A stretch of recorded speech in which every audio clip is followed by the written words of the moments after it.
ये है talks news network और आप देख रहे हैं पॉलिटॉक्स, राजनीति का कच्चा चिट्ठा। उत्तर प्रदेश विधानसभा चुनाव के लिए सभी राजनीतिक दल अपनी अपनी रणनीतियों के तहत आगे बढ़ रहे हैं। ऐसे में आगामी चुनाव को देखते हुए सूबे के पूर्व मुख्यमंत्री अखिलेश यादव अपने कुनबे को बढ़ाने की जुगत में लगे हैं। इसी कड़ी में भाजपा और अन्य दलों से इस्तीफा दे चुके कई मंत्री और विधायक अब सपा की साइकिल पर सवार हो चुके हैं। वहीं ये भी कयास लगाए जा रहे थे कि आजाद समाज पार्टी के मुखिया चंद्रशेखर रावण भी सपा के साथ गठबंधन में शामिल हो सकते हैं। लेकिन शनिवार सुबह एक पत्रकार वार्ता करते हुए भीम आर्मी के मुखिया ने इन सभी अटकलों पर विराम लगा दिया है। शनिवार सुबह 11 बजे पत्रकारों से मुखातिब होते हुए भीम आर्मी चीफ और आजाद समाज पार्टी के मुखिया चंद्रशेखर रावण ने कहा कि 1 महीना 10 दिन से उनकी अखिलेश के साथ बात चल रही थी। उन्होंने कहा था कि आप परेशान मत हो, हम जल्द ही निर्णय लेंगे, लेकिन उन्होंने सब चीजें दरकिनार कर दी। अखिलेश यादव को दलितों की लीडरशिप नहीं चाहिए। अखिलेश यादव ने मुझे अपमानित किया है। मुझे लगता है कि वे दलितों की लीडरशिप के साथ खड़ा होना नहीं चाहते।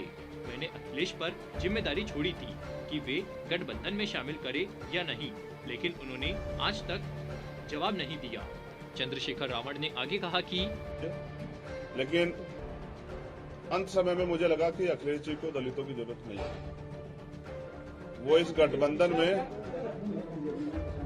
गठबंधन में दलित नेताओं को, दलित लीडरशिप को नहीं चाहते। वो चाहते हैं कि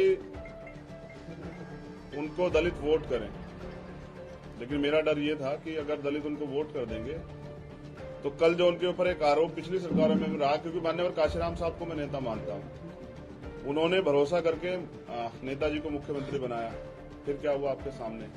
इसी डर को समाज के अंदर डर था। सारे बुद्धिजीवियों ने, हमने खुद में भी चर्चा की, सब लोगों ने कहा कि आप खुल के बात कीजिए कि कल ऐसा तो नहीं कि सरकार जाने के बाद, सरकार बनने के बाद जो है हम अपने विषय पे बात ही ना कर पाए। दलितों के साथ फिर वो शोषण हो, घर जलाए जाए, उनकी जमीन कब्जाई जाए, उनको पीटा जाए, उनको सताया जाए, महिलाओं के रेप हो, हाथरस जैसे कांड हो।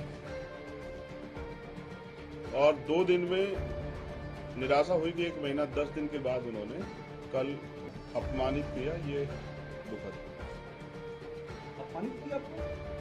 ये बहुजन समाज के लोगों का उन्होंने अपमान किया है।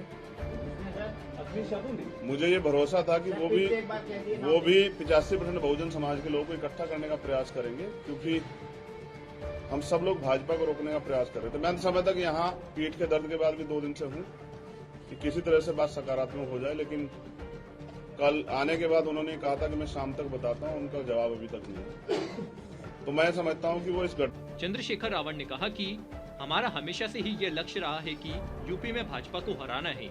हम भाजपा को किसी भी हालत में सत्ता में नहीं आने देंगे।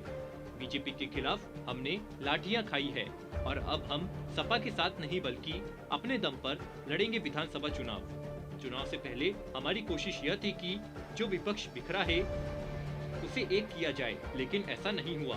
अगर सरकार बीजेपी की आती है तो दलितों और पिछड़ों को 5 साल झेलना पड़ेगा।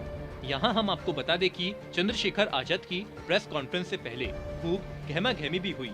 पार्टी मुख्यालय पर पहले ये प्रेस कॉन्फ्रेंस 10 बजे होनी थी, लेकिन इससे पहले पुलिस वहाँ पहुँच गयी।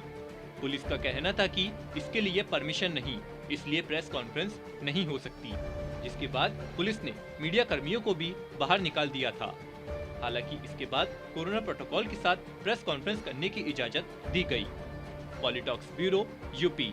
ये है टॉक्स न्यूज नेटवर्क और आप देख रहे हैं पॉलिटॉक्स, राजनीति का कच्चा चिट्ठा।